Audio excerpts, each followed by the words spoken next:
ওকে বলেন পেপার দেখাইতে। ওটা একটা চক্রের সাথে জড়িত। ও চাইতেছে আমি শেষ, মানে ওই চক্রটা চায় যে শাকিব খান শেষ, মানে বাংলা চলচ্চিত্রই শেষ। আমার জীবনের একটি নতুন অধ্যায়ে আমার একটা জায়গায় আমি একটা মা, আমার সন্তানের যেটা বেটার সেটাই আমি করব, তাই না? সাকিব খান আর অপু বিশ্বাস ঢালিউডের সবচেয়ে আলোচিত জুটি। বহু ঝড়-ঝাপটা টাকা থামতেছে, কত টাকা পেয়ে এমন করতেছে, খালি কি করতে বলেন? এত বছর পর কেন এসে করতেছে? আমার কাছ থেকেও টাকা খাইছে কয়েকদিন আগে 12 লাখ টাকা। আর হোয়ার ইজ স্টুপিড? বিমান আর দূরত্ব পেরিয়ে এবার সামনে এলো এক চমকপ্রদ খবর। অপু নাকি সাকিবের কাছে দিয়েছেন 3টি শর্ত বা দাবি, আর সেই দাবি না মানলে সম্পর্কের ভবিষ্যৎ একেবারেই শেষ। ঠিক কি সেই দাবি, চলুন জেনে নিন। একসময় সিনেমার পর্দায় যেমন রোমান্সে মাতিয়েছেন, বাস্তব জীবনেও একসাথে থেকেছেন তারা, কিন্তু সময়ের সঙ্গে সেই সম্পর্ক ভেঙে গেছে, তৈরি হয়েছে দূরত্ব। তবে আমি বেশ কিছুদিন ধরে বলছি যে গণমাধ্যমকে আমি আমার ব্যক্তিগত কোনো কিছু আসলে বলতে চাই না, কারণ ব্যক্তিগত ব্যাপারগুলো আব্রামকে ঘিরে আবারও যোগাযোগ শুরু হয় সাকিব অপু, আর সেখান থেকেই হয় এগুলো।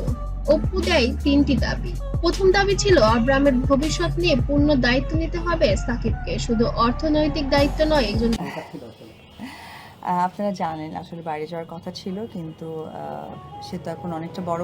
বাবা হিসেবে পাশে থাকতে হবে ছেলের প্রতিটি মুহূর্তে। দ্বিতীয় দাবি রেখেছিলেন অপুর প্রতি সম্মান ও স্বীকৃতি দিতে হবে, মিডিয়ার সামনে সম্পর্ক আড়াল করা যাবে না। সবাই জানেন আমার প্রাণের মানুষ একজন, আমার আপনজন, বড় আপনজন। আসলে আমি অপু পরিষ্কার বলেছেন, আমি কোনো লুকোনো জীবন থাকতে চাই না। আমার দাবি 1 নাম্বার ছিল আব্রাহামের দায়িত্ব, দ্বিতীয় দাবি ছিল আর আপনারা জানেন এর আগে বুবলির সাথে হয়তো অপুর একটা ক্ল্যাশ হয়েছে, অপুই করেছে অপুর সেটা সম্মান ও স্বীকৃতি। তৃতীয় দাবি পরিবার ও ক্যারিয়ার স্থায়ী সিদ্ধান্ত। অপু চান সাকিব যেন আর কোনো দ্বন্দ্বে জড়িয়ে না পড়েন, বুবলি হোক কিংবা অন্য কেউ। অপুর স্পষ্ট কথা, একই সঙ্গে 2 জীবনে অভিনয় করা যাবে না। এই তৃতীয় দাবি নাকি সাকিবের জন্য সবচেয়ে কঠিন, কারণ একদিকে ব্যক্তিগত সম্পর্ক, অন্যদিকে ক্যারিয়ার। কোন দিক বেছে নেবেন সেটি এখন বড় প্রশ্ন। অপুর এই 3 দাবির খবর ছড়িয়ে যারা কিনা হিজাব পড়ছে, I am sorry to say, but এই ধরনের গুজব পড়তে সোশ্যাল মিডিয়ায় ঝড় বয়ে গেছে। প্রশ্ন তুলেছেন, সাকিব কি 3 শর্ত মানবেন নাকি নিজের সিদ্ধান্তেই অটল থাকবেন? কেউ স্পেসিফিক নাম বলতে চাই না, ব্যক্তিগত কোনো ব্যাপারগুলো খুব একটা আমি আনতে চাই না। সময় শেষ। বলছেন অপুর দাবি যথার্থ, আবার কেউ বা মনে করছেন এটা নিয়ে মিথ্যা কথা বলে ভিডিও বানাচ্ছে। So, আমার মনে হয় এটা আমাদের ইসলামকে অবমাননা করা। নেটিজেন বলছেন সত্যি কি সাকিবের জন্য অসম্ভব।